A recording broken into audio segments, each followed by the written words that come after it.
জনতাকে পরিচালনা করবার সিস্টেমের নাম হলো খেলাফত।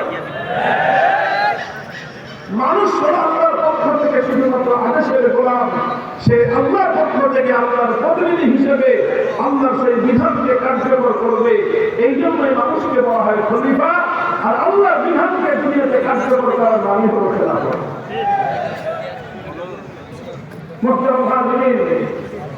এই যে প্রচলিত একটা রাজনৈতিক বন্দোবস্ত আছে, পশ্চিমা বিশ্ব যে রাজনৈতিক বন্দোবস্তকে এটাকে সারা দুনিয়া মানুষের সামনে জনপ্রিয় করে তোলবার জন্য অনেক চেষ্টা করেছে। এটার নাম হলো গণতন্ত্র। গণতন্ত্র একটা রাজনৈতিক ব্যবস্থার নাম। এই রাজনৈতিক ব্যবস্থার সাথে ইসলামের মৌলিক একটা জায়গায় বড় ধরনের একটা পার্থক্য আছে, একটা বিরোধ আছে। এই বিরোধটা বুঝতে হবে যাতে আমরা গণতন্ত্রের তালমাটালে পড়ে, গণতন্ত্রের কালে পড়ে আমরা যেন ইসলামের মূল রেখা থেকে, ইসলামের মূল পথ এবং রাস্তা থেকে আমরা যেন বিচ্যুত না হয়ে যাই। এই জন্য আর মুসলমানদের ইসলামের মূল জায়গাটা, ইসলামের মূল বিশ্বাসের জায়গাটাকে ভালো করে বুঝে রাখা দরকার। গণতন্ত্রের অনেক কথা আছে, অনেক ভালো ভালো কথা আছে।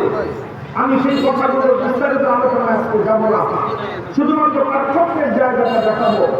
এবং পার্থক্যের জায়গাটা থেকে যারা গণতন্ত্রী আছে তারা তাদের প্রত্যয়ের কথা বলবে, আমরা যারা আমার খেলাফতে বিশ্বাসী আমরা আমাদের প্রত্যয়ের কথা বলবো। গণতন্ত্রের ডেমোক্রেসি একটা মতবাদ, সেই মতবাদের অনেক অনেক ডেফিনিশন, অনেক সংজ্ঞা, অনেক পরিচয়, ভিন্ন ভিন্ন বক্তব্য আছে। ডেমোক্রেসির জনক বলা হয় আব্রাহাম লিঙ্কনকে।